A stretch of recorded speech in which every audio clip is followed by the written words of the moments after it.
Hi, I'm Terry McCready, and I'm presently running for the mayor for the city of Baltimore. This is a trickle-down effect again. Before the end of the shift, they had to rearrest the same guy. He was out. He was out already. We have to have what they call a maximum minimums. I'm getting a little emotional about this because I tell you what, there's not a candidate out there that's as emotional as I am about this problem in the city of Baltimore. They get calls and threats almost on a daily basis.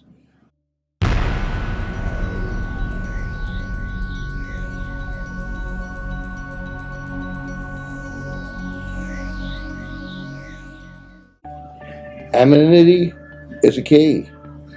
Rewards are keys. There's ways of working that out. If you know somebody, like, enough's enough. A young boy in Rosedale was killed for what? Because they had a disagreement? For what? This has got to stop. I'm talking to you as from a citizen to citizen. Those of you that know about gangs know that once you're in them, it's hard to get out of. I know a lot of gang members out there. Fortunately, I knew better when I was a kid because I had a great foundation. But I watched kids waste their lives because they wanted to be accepted. So how do we do that? Well, we have crimes here in this Baltimore City. We're in a city of crisis, a huge crisis. We've been given by the Department of Justice orders with a consent decree. Is it working? I don't think so.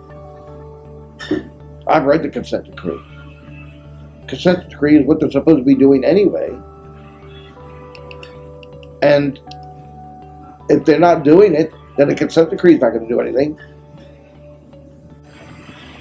I personally feel the consent decree needs to be revised. You realize, my little research, there's Department of Justice that issues consent decrees. My memory serves me to 10 cities, major cities in the United States.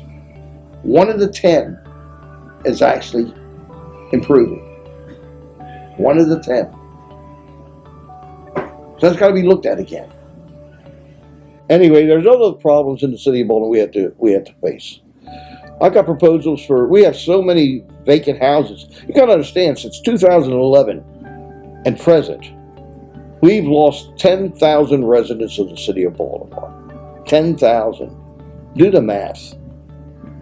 So if that's 10,000, you're dealing with 2,500. If you base it a family of 4, there's 2,500 residents that are vacant. Look at the math. Do the math. We've got to make this happen. These abandoned houses, what are you going to do, tear them down? No. Make it affordable for people with stipulations to buy these houses. The city can fix these houses up at cost.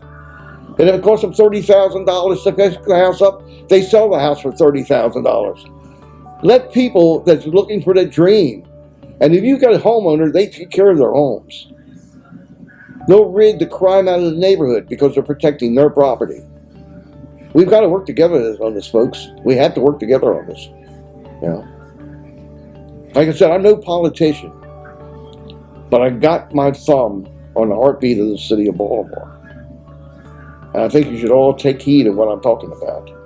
You know, I was asked just last week, why did it take me so long to come forward and not go to these town hall meetings?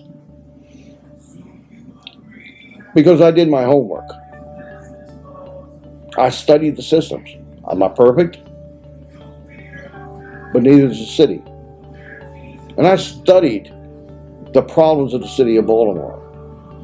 And I made up my mind that yes, I can certainly open the doors to a better Baltimore. And that's what I'm planning on doing. Now, if you don't like what I have to say, then don't vote for me. But I'm speaking from my heart and I'm sincere. Now, we have other problems in the city of Baltimore. Like Mary Young wants to get the potholes fixed, and he's doing that. Thank you, Mary Young. I appreciate that.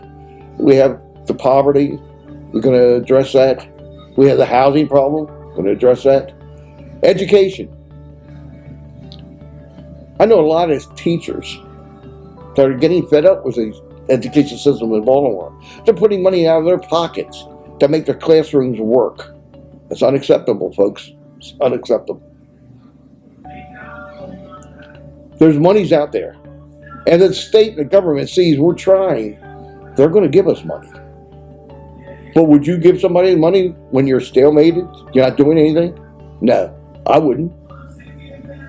So again, it comes back to community involvement. And we have a racial problem here in Baltimore City. We're all brothers. We're all sisters. We got to understand that. We got to get together.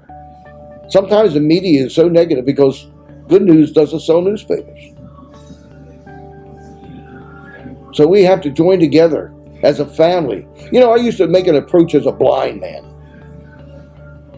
Picture you standing on the corner on a rainy day and you're trying to listen to the traffic and you hear the tires touching the asphalt and you're afraid to cross the street.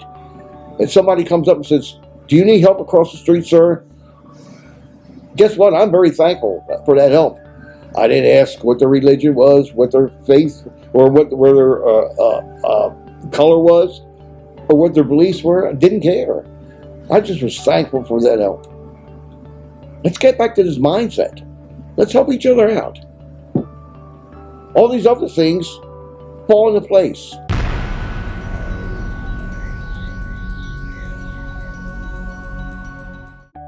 My second major problem to tackle is accountability and transparency. Now, being retired from the city and also working with the city, I saw a lot of corruption, really being abused, and there was no transparency. Should be able to go into that computer and see where every penny of that is spent on education. Tough. That money was geared for education. I want to find out where all this money is supposed to go, and I will find out.